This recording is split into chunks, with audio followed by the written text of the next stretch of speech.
This is Reality Check TV. At your demand. If you are new to our channel, here's where we discuss some of our favorite reality shows to watch together as a couple. Mm-hmm. So if you love reality TV like we do, make sure to not only like this video, like immediately, but subscribe to our channel and hit that notification bell. So anytime that we post a new review, you can get notified. Yes. Expeditiously. Okay. This is every video. No, I took off last time. Okay. Whatever. Anyways. We are back for our second review of the new show on Bravo, Summer House, Martha's Vineyard. If you did not watch our first review, go back. Make sure you watch that first review so you can follow us. We're still early in the game. This is only the second episode. So make sure you go back and watch that video and like that one too. So let's not waste no time. Let's get into it. So the episode picks up where the last one left off, as always, and everybody's at dinner, and Silas and Jordan are going back and forth, right? They're talking about the topic of Jordan, I guess, being the party friend and low-key being irresponsible. Like, that's what Silas was giving. I had strong views on that. Again, go back and watch our first review, so we're not going to reiterate, but just know he didn't make it any better. Like, his whole point of, well, New York is a very dangerous place, and basically just want to look out for his now wife, Jasmine. In a nutshell, Silas does not, he does not feel Jordan will keep his wife safe. He feels like Jordan's going to put her in places she don't need to be because Jordan likes to be out. And not just that, I think just also like being, I guess, like a bad influence. Yeah, that's low-key what you wanted to say. Let's just say that. Like, you're not so much afraid of her being kidnapped. That's not it. He thinks Jordan's going to have his wife doing things she shouldn't be doing. Right. Like, because Jordan's single. So it's that thing of, oh, you going out with your single friend, they going to act single. What you going to do while they acting single? Yeah, like, that's all that it is. So that's, whatever, Silas, we don't care. Okay, you're still on my list. Still watching you. No. So they end up leaving the restaurant, going back home. And in the car, just a quick scene that I did want to point out. In the car ride home, Mariah gets on the phone with her son. Again, like we mentioned in our last video, she has a 7-year-old back at home. And she's a single mom. So she calls her son before he goes to bed, and they do these affirmations with each other, which seems like they do this nightly. And it was just so adorable. She asked him, like, what do you have abundance of? And he named 3 things: family, friends, and money. Or he said love, not family. Love, friends, and money, right? I thought it was adorable. I love that. I love when I see parents being great parents. I love it. The next day, everybody is, again, kind of like doing their own thing. And the camera pans to Jasmine cooking up some breakfast for her new husband, right? And so now we get to, right. So now we get to know a little bit more about Jasmine and Silas. And she says, I cook for him every day. Like, I'm really doing like this housewife thing. Okay, girl. She mentions that she was single for 4 years, and they ended up meeting at the very top of the pandemic, and they matched on Hinge. And I believe they said that, or Silas made a comment of, they met in April. And then by December, he knew that she was the one. Fun fact, Evan and I originally met on Hinge. Originally. But that's a fun fact that not many people know. Because once we ended up matching, we realized that we went to the same school. So we graduated from the same school. So then we find out, we know pretty much kind of sort of the same people. So... But we technically met on Hinge. But thank God that we kind of knew some of the same people. Some people. So there's that. So that was just a fun fact. I thought that was super cute. Evan and I both were just kind of like, oh, wow, look at that. Small world. Look at that. And so, yeah, she was just talking about how they met, and Silas's family is from Liberia, and she's from St. Louis. And so they were just talking about kind of like the cultural differences, and like now she's a Liberian wife, and whatever that means. I do know that in many African cultures, that comes with a lot of differences as far as marriages go. So I can only imagine some of the things that they kind of had to teach the other person. Yeah. Like Silas made a comment about like, I did not know in the Black community in America, not knowing how to play spades is like a death sentence. Silas, I will tell you, y'all, I don't know how to play spades. Now, don't attack me. I don't either. Don't attack me. Don't attack us. Don't attack us, right? Because my family does enough bullying of me, so because they really do bully me because of this. It's a serious thing. I've talked about it in therapy because it's a lot. They take it way too serious. But I don't know how to play. And they talk all this trash, but don't nobody teach me. Like, whose fault really is it? Whose fault is it that I don't know how to play? Let's be clear. But I'm going to learn maybe one day. Because I want to keep the culture alive. I want to keep the culture alive. Don't take away my Black card. I'm very Black. Don't take it away. So then we get a scene with Amari talking to Jordan, and he's trying to get her to come out whitewater rafting with him. He loves water activities.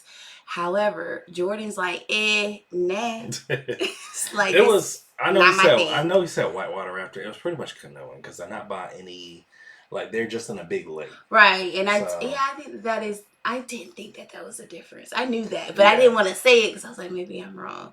Because I don't know nothing about no water sports because that's not something that even though I'm open to try though. Let's be clear. I am open to try, but it's just not my thing. I can swim though. I can swim. But nah. So that's not my thing. You like, I don't know if I've ever asked you, do you like water sports? I know you can swim. But you like water sports? Yeah. Like what? I've done canoeing. But which one is like your favorite? I can't believe we never talked about this. I know you can swim. I know you love the water. That I know, and the beaches and stuff, and activities. I pretty much do them all. Like I said, I like what's that big water ski, whatever it's called, that big. Is that a jet ski? Jet ski. Yeah, that's what I like. I've done jet skiing. Now that's fun. That's really fun. But I'm a full water person. Yeah. So anything water, you're down. Okay. But Jordan wasn't feeling it. Jordan was not feeling it. And she's like, I'm going to go, but I don't want to do this. I ain't trying to get wet. I'm not trying. Yeah, she's like, I'm not trying to get wet. And I'm like, girl, like, this is a water activity, but you're not trying to get wet. Okay, fine. That's whatever. When they get in the actual canoe, Jordan's over it. Like, I feel like they probably was out there for like 5 minutes. She's like, can we go back now? I need a drink. I'm done. I'm over it. So that wasn't a good one. That was a fail. That didn't work out. He didn't earn them brownie points. That did not work out. So for the battle of Jordan still continues. I don't think so because I don't think Jordan is. I still don't think she's feeling Amari like that. I'm talking about for Nick and Amari to try to go after. We already know Jordan's not feeling Nick. Oh, I know that, but Nick don't really know that yet. But like I said, I've always felt like Jordan's just gonna be kicking it, honestly. Yeah. Well, we'll see. So it was in this moment that we did find out that Nick has been in a couple people's DMs before they got to his house. Because we find out that he was also in Shanice's DMs before they got to the house. Now Shanice at this point still is not here yet, but she comes a little later. But yeah, so he was just trying to hit up everybody, see who he can be, laid up with during this vacation. So Nick, I got my eye on you. You're not on my list at all. I think you cool, but because I think Nick was in their DMs like he said, "Oh, athletic," and put the little heart. Nick's a big emoji person, as we've learned. That's your frat. There you go. Shoot your shot. Oh, so okay. All right. I'm from a different chapter though. Oh, okay. Yeah, we're a different breed. Different breed. Anyways, so the whole crew ends up going bowling that afternoon. So they're having fun doing that. And then we get a scene with Preston, Bria, and Jasmine. They go to the bar at the bowling alley. Mm-hmm. And this is where Bria pretty much asked, I guess, if it was okay or she can get clearance on Simon, who is her new boyfriend, this white man from Germany, if he can come and spend the last week of the vacation at the house. Because when it comes to the immigration and trying to travel out of Germany, like you have to get clearance to be out for a few weeks, like all of these different things. Like you can't be out for just a short period of time. Yeah, the 2 to 3 days wouldn't work. It had to be a week. Yeah. So she asked then, listen, I'm gonna go out and just say right now, right here, just get it out the way. I don't like Bria, right? Now I put a lot of people on my list last episode because I was like, it's too early to say if you like or dislike somebody, right? But no, I don't like Bria. I don't like Bria at all for so many reasons. But she really was showing her ass this episode, and we gonna get into it. Once again, you're asking Jasmine now that we're already here, we're already on vacation. These were not conversations that was had prior to coming, right? So it's kind of like, what am I gonna do? Tell you no? Because I think she already said, like, he already bought the ticket, did what he needed to do to come into the country. So it was like, girl, because you got the right one. Because you mess with somebody like me, I would have said no. I'd be like, no, I'm not comfortable with it. At the bowling alley, Mariah is talking to majority of the group, and she says that, hey guys, tonight I want to do what is called a moon mass. I want to say I'm getting this correct. So everybody's like, what is a moon mass? What is a moon mass? I had no idea what it was either. But she says it's a practice that was passed down in her family with the women in her family from generation to generation. And she mentions how her family is from Mexico. So her mom's family is from Alabama. And so there's a lot of different traditions and rituals that they do, I'm assuming, for both sides. And she talks about the moon mass being a part of the hoodoo practice, which they gave the definition on the show, and I knew none of this yet, and I still want to do a lot more research, so I'm not going to go too deep into it until I do my own research with it. But it's pretty much a practice of spirituality amongst African Americans, especially in the South. And so I'm so interested I'm extremely interested because we live in the South, we live in Charlotte. So I'm like, yeah, like I'm curious to know, like, is this like a thing? This is my first time ever hearing about hoodoo. I know voodoo, but not hoodoo. Oh, you better call on some spirits. I just want to know, I'm a very, like, intuitive person. Like, I want to just research everything and know a little bit of everything, especially when it comes to, like, spirituality and, just different religion, especially if it's connected to Black people. Oh, gosh. Now, you already know, I'm a history buff, so that's my thing. So I was interested in it. Everybody else was just kind of like, I don't know what this is. What is this? What is that? Except for Nick. Nick said that he was intrigued. He never heard of it either. It sounds really different and weird, but he's like, I'm intrigued. Like, that's making me want to do it even more. So they get back to the house, and Mariah sets the setting up, and of course it's a moon mass, so they're gonna be outside. Let y'all know, it don't matter what time of year in Massachusetts, it's always cold. I don't care what nobody say, okay? So especially at night. So they are outside at night, and it's cold outside. I feel y'all with that. Fine. But it was very obvious that they just were not interested in what Mariah was trying to expose them to and just show a little bit more about her and her culture and her heritage. And I felt like it was disrespectful. I do. Like, I understand that y'all was cold, but they set up the fire. Everybody had blankets. There was no reason why I feel like they needed to just make it obvious that they weren't interested.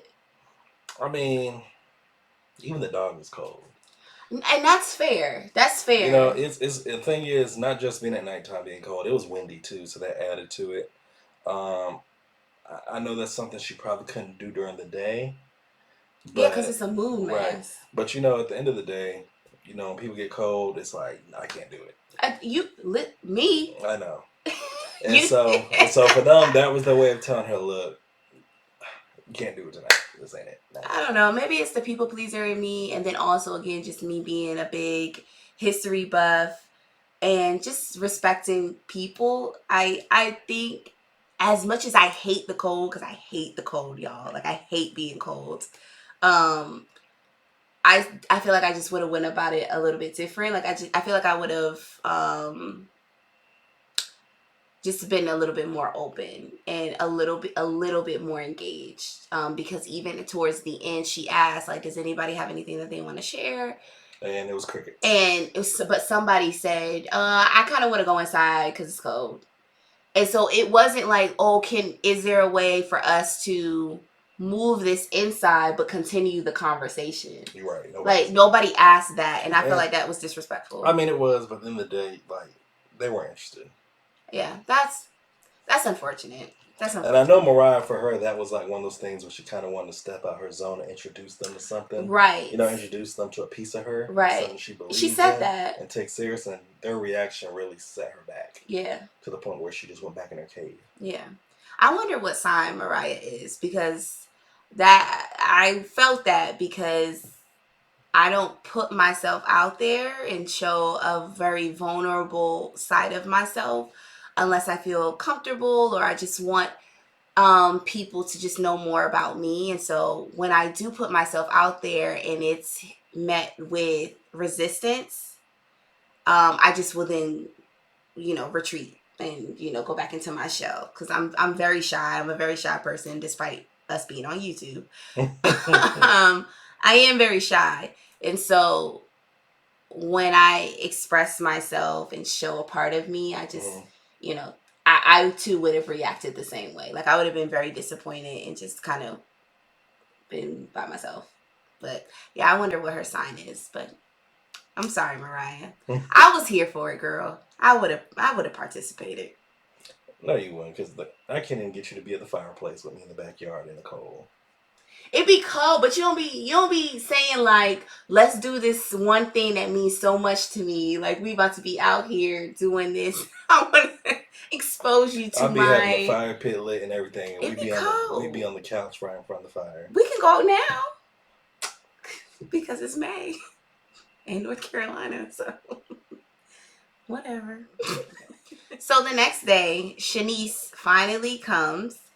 And all of the girls are ecstatic, except really Mariah, because I don't think Mariah knows her like that. Right. But everybody's ecstatic about it. And Shanice looked just like Ashley from Potomac, Real Housewives of Potomac. She looked just like her, which it automatically made me like kind of throw up in my mouth a little bit because I can't stand her. So, oof. But anyways, I'm gonna give you a chance, Shanice. Immediately when Nick sees her, Nick is like, she don't look like them pictures on Instagram.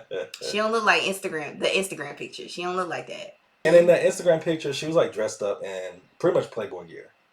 She had the bunny ears, right. Skirt, green. She had the makeup beat. To me, she didn't look no different though. She didn't look different to me either. No. She just had on makeup. Yeah.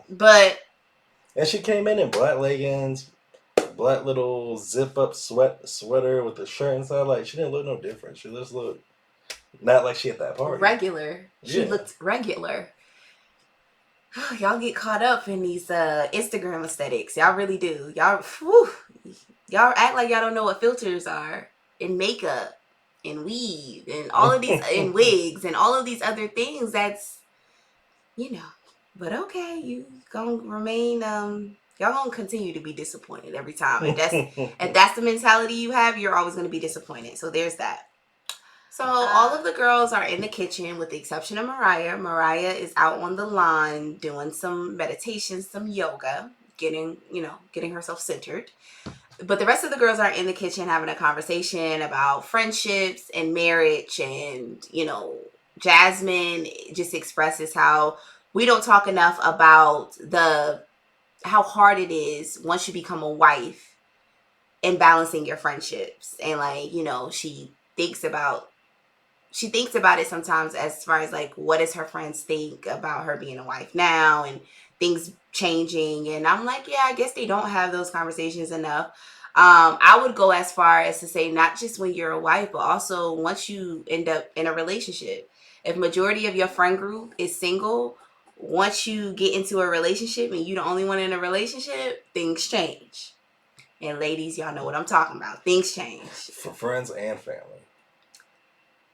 I could see that. I mean, I have experienced it really with friends. I have seen it and I've experienced it myself. Well, I say, of course, with friends, you have, I'm saying, like, friends and families, because, like, man or woman, when you get in a relationship at a certain age, some people are still stuck on how you were before the relationship, or, how you were in the single life, how you were sometimes maybe always accessible, um, and you could always be there for when things are needed. But that's the part where people don't people don't like to realize change when somebody else takes somebody else in their life. And we're just gonna stick to relationships, especially at the age we're at. That's a big change, because that's accommodating, that's schedules changing, that's the amount of time changing. And not a lot of people are acceptive of that change in the beginning. Like, it's hard for some people, friends and family, to get used to. But it's not nobody writing you off or changing or flipping on you or being fake. But that's part of the process of two people that decide to get together, of wanting to get to know each other more, try to build that bond, especially if they both have the same goal of marriage and kids in the future. That takes time to build, and it takes, like I said, you're not going to be as accessible as you used to be, because you guys got to build. And I think that comes with age in general. Like, we're not 21 no more, No, right? but some people are still stuck on that person being 21. 20. The people that can't accept the change or kind of have an issue with it, they're usually the stagnant ones, still stuck. Right. And then you start to introduce the conversation of, did we outgrow each other? Right. They're still stuck in for some reason, I don't know if they're afraid to grow up, they're afraid of responsibilities, but they're just still stuck on a time that has passed. Yeah. Okay, so now this is where the BS starts. This is where it starts. So everybody is getting dressed and they're about to go out to dinner. So they're going to go to the dinner and they're going to go to a club after. Well, Preston has a meeting, so he's going to stay back. And Mariah is going to meet up with them later at the club, because she's still feeling away from the night before. So she's just going to take time by herself and just kind of get back in the spirit, right? So everybody's getting dressed. Everybody's about to head out. And Mariah goes to put her towels in the dryer, or get her towels out the dryer. It was one of the two.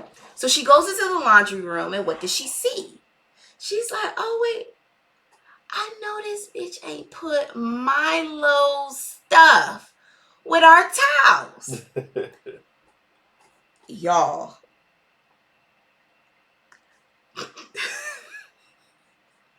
Now you already know. What would I do? What do you think I'm about to do? Cause a scene. Because you know me.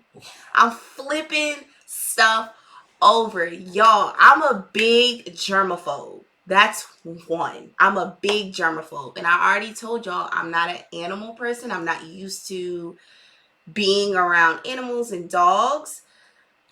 I would have lost my mind. I would have literally lost my mind. We have a dog.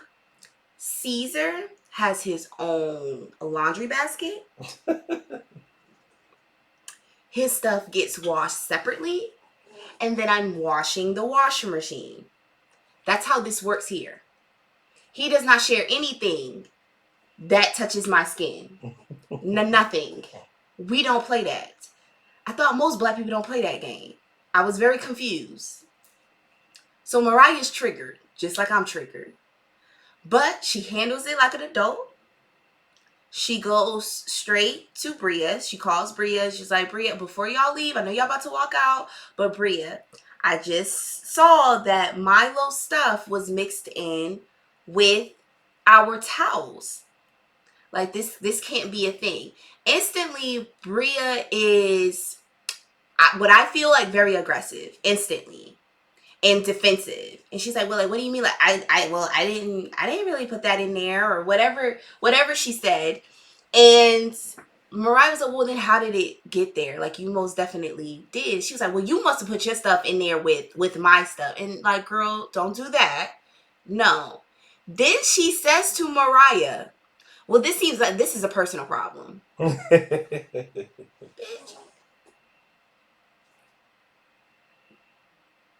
I would have. This is a personal problem. So Mariah was like, okay, girl, take this stuff. And she had the ball in the ball of the stuff in her hand. And like I said, Bria's getting loud. She keeps saying, this is a personal problem. This is a personal matter. This is on you, because they're going back and forth. And Mariah's just like, girl, just take this stuff. And she kind of goes like this with it, right? With the stuff. And Bria gets very hood real fast, right? And loud. And says, don't put your hands on me, which she technically didn't. She technically didn't put her hands on you, but okay, girl. She then is saying, watch your tone. And Mariah's like, I don't have to watch nothing. And then Bria gets louder, watch your tone. Girl, when I tell you, her little body would have flung across the house. And then I would have opened the door and let the dog run loose. Actually, that would have been my first thing. I wouldn't even be arguing with her. I would have let the dog run loose. Peter coming after you. All I did was open the door. Peter coming after you. All I did was open the door. Especially with that dog being all I did was open the door. ESA? All I did was open the door. What I could do for the dog's sake, because I don't want nothing to happen to the dog while he's out here in the wild, I would have called like animal control or something. Like, hey, there's a loose dog. I think he's lost. Come pick him up. Don't play with me. Don't play with me. Her getting loud and rowdy because your dog stuff was in with our towels is some BS. So Bria, it's a hard no for me. Because you think you gangster and you not. Like, she was really running her mouth like, girl, like, you really about that life. That was crazy to me. That was crazy. But Mariah let her get away with it.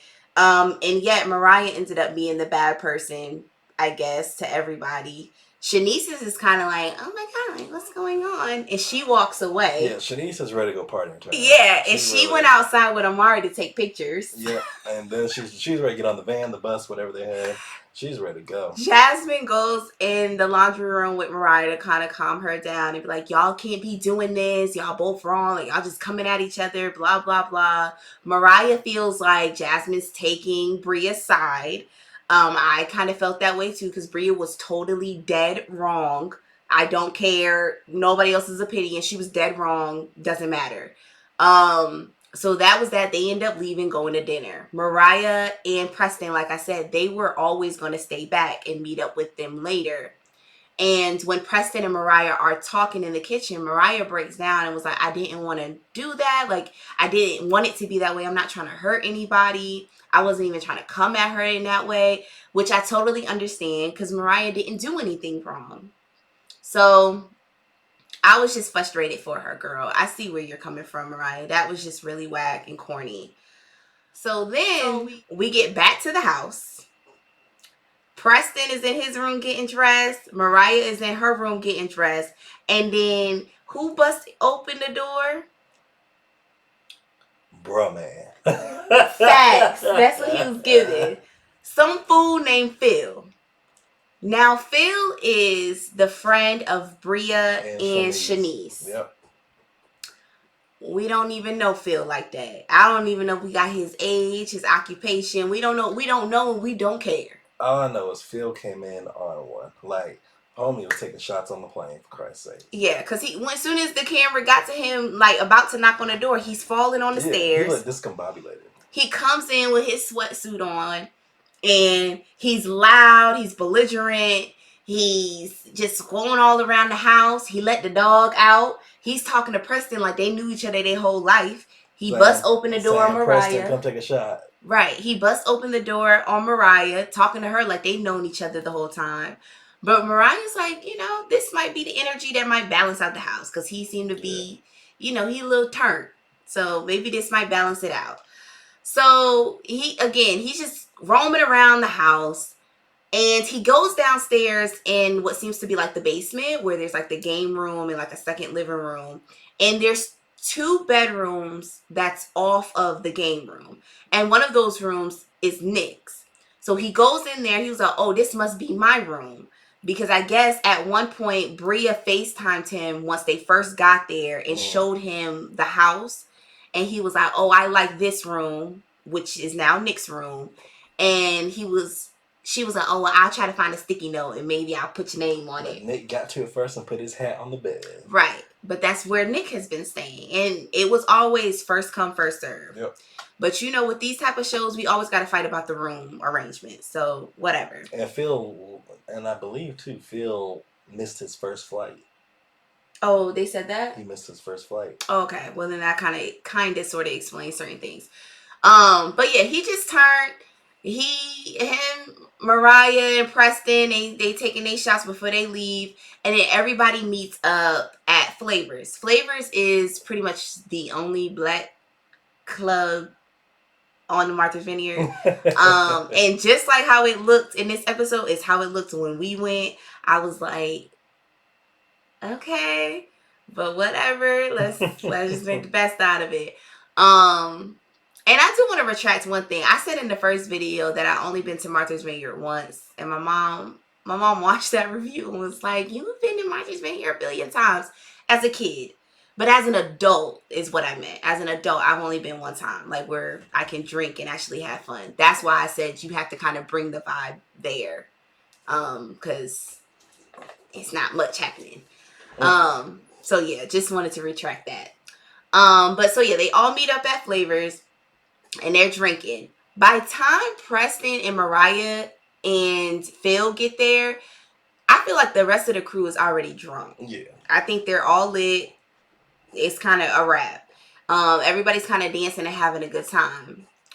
When they walk in, though, Bria instantly gets the sour face because she's in her feelings. Because she's like, everybody's just acting like it's okay that she put her hands on me. And I'm like, girl, because it is okay. Because you got out of line. You was out of pocket. And so that's what happens. You play stupid games, you get stupid prizes. That's how that happens. So they're, she's just sour about that. And Jordan pulls Jasmine outside and yells at Jasmine about what happened between Bria and Mariah and saying Mariah was wrong. She put her hands on her and going off. Jordan, we don't care. You, because of this episode, you also are now on my list. I don't know how I feel about you yet. I don't know. So that was that. Phil in the club, he did mention to Nick. Yep, he mentioned to Nick, hey, bro, I took a shit in your bathroom, bro. And Nick just looked so like, hold up, what? Right. Nick was like, who is this dude? Like, who is this dude? Why is he dressed like this? Somebody dressed like a DJ or something like that. I don't know. Nick was stuck on the fact of, who's this man dressing like this? Because that's all that Nick care about. Whatever, Nick. So they all go back to the house, and then this is where stuff gets popping. It's time for the fireworks. So they walk in. Of course, everybody goes in there to their rooms, undress. Nick goes downstairs, goes in his bathroom, and sees that there is shit in his toilet. And he's like, "This is mad corny," which it is. It's mad corny. I think Nick is still stuck on the fact of this dude dressed like this took a shit in my bathroom. This man dressed like this took a shit in my bathroom. And so you see Nick come in the living room where I believe it's Amari, Alex, Satsu's in there for a quick second, Phil, and Nick comes up telling him, hey bro, you need to flush the toilet. And Phil's like, oh no, you need to do that. And it's just like, no, you need to flush the toilet. And so, Nick's walking away and Phil's, still running his mouth, talking about, hey, bro, come back. Like, you say to my face, blah, blah, blah, blah, blah. And then, as you know, how line brothers are, out. You missed a part. Which part I missed? You missed when Phil was talking about slavery randomly. Oh, God. So here's parent, and I know this was alcohol talking. So while Nick's over here telling him about just flush the toilet, bro, like Lily not trying to have a conversation with them, he was like, it's not that. Like he was like, that wasn't cool. And Nick was very mild mannered. He was chill about it. Like he was super chill. I mean, but Nick didn't want to give him that energy because he was stuck on his wardrobe. So and so homeboy's going off at Nick, and somehow he gets into the talk of slavery. Because Nick was like, I don't have nothing to do with Bria telling you that was your room. Like, because Phil kept saying, like, Bria told me that this was my room, and blah, blah, blah. That's on. And Nick was like, I don't have anything to do with that. All I'm saying is that we can just be respectful of each other's space. Like, you can flush the toilet, bro. Like, you can do that. And he was like, man, that's like in slavery, if they knew that they was free, but I didn't know that I was free. It was a bad analogy. I don't know where he was trying to go. Preston walks up and looks at him like, wait, how did we get to slavery? And then Phil made a quick remark about Preston's shirt, talking about he need to go up one size. What do you say? If your shirt was one size up. If this and we don't know where he was going with it. He's probably just talking about his tight shirt. But I want to go back. After Nick walked away, you hear Alex says to Phil, like, hey, bro, I know you're trying to be a comedian and shit, but, blasey. And Phil's like, hold up, who you talking to? Blah, blah, blah, blah, blah. Trying to be Mr. Tough Guy.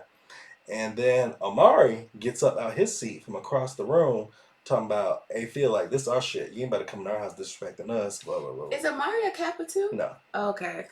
No. But, he just said, you're not going to come in the house disrespecting all of us, blah, blah, blah, blah, all that shit. And then Phil tries to punk him, trying to step up to him because Phil's like, let's say a good 6'4". Yeah. And Alex to me probably looks like a good 5'9". You mean Amari? Not Amari. Yeah. Amari looks like a good 5'9". And the episode ends with them getting each other's face, and people run up trying to separate them, followed by the "to be continued" sign. Yeah, because Phil was like, I'll beat your little ass or something, or something like that. And Amari was like, yeah, you get your tall ass beat. He'll get your tall ass beat. Like, what? Don't try to punk me. I don't like when tall people try to punk smaller people. They be the first ones going Don't do that. I just don't see Phil being that long. So I'll make a prediction on that. Yeah, I will say one prediction. Y'all, if you guys pay attention to the cast photo for this video alone, but then also if you watch the show and you see the actual promo image, Phil is not in the picture and Mariah is not in the picture. If you watched our first review, you'll notice we put up pictures of each cast member as we was introducing them, but I couldn't find a promo picture for Mariah. So I don't think Mariah is gonna be there long either, which makes me a little sad because I felt like I was gonna start liking her. And I'm not feeling any of the other girls. Jasmine, I still don't know. Jordan, I don't know, girl. Jasmine's the newfound wife. Yeah, all three of those girls, Bria, Shanice, Jordan, you can't sit with us. They give that, and so I'm not sure if I am going to like Jordan and Shanice. I definitely don't like Bria, so get her out. No pun. So 2 episodes down. So far, I think we feeling the show. It's not short of some spice. Characters are interesting. Ready to learn more about them. I feel like this season's about to be a bunch of foolery, but some entertaining foolery. Mm-hmm. Phil's a crackhead, so we'll see how long he's here. Like I said, my 2 boys so far, Nick and Alex. Those are my dudes on here. I don't know. I think in the next couple episodes, we'll see how the sparks fly between some of the men and women. We'll see what happens with Shanice and Alex, because she's choosing. You have a prediction for the next couple episodes? I don't. I really don't. I just know. I'm glad I've been able to identify the ops. I'm glad I'm able to identify them because, yeah. Silas is still on my list. He's still on my list, but Bria, it's a wrap, girl. I don't think you can do anything to come back from the dog stuff with me. Y'all tune in next Sunday to another episode on Bravo. Yes. We will definitely be watching to give you guys another review. So, y'all, remember, subscribe, like, leave some comments below. Let us know about what you think about the characters, what y'all think about this episode. And like I said, we're going to have some stuff for y'all again next week. Okay. But as always, y'all drink y'all water and be safe in these streets. Bye.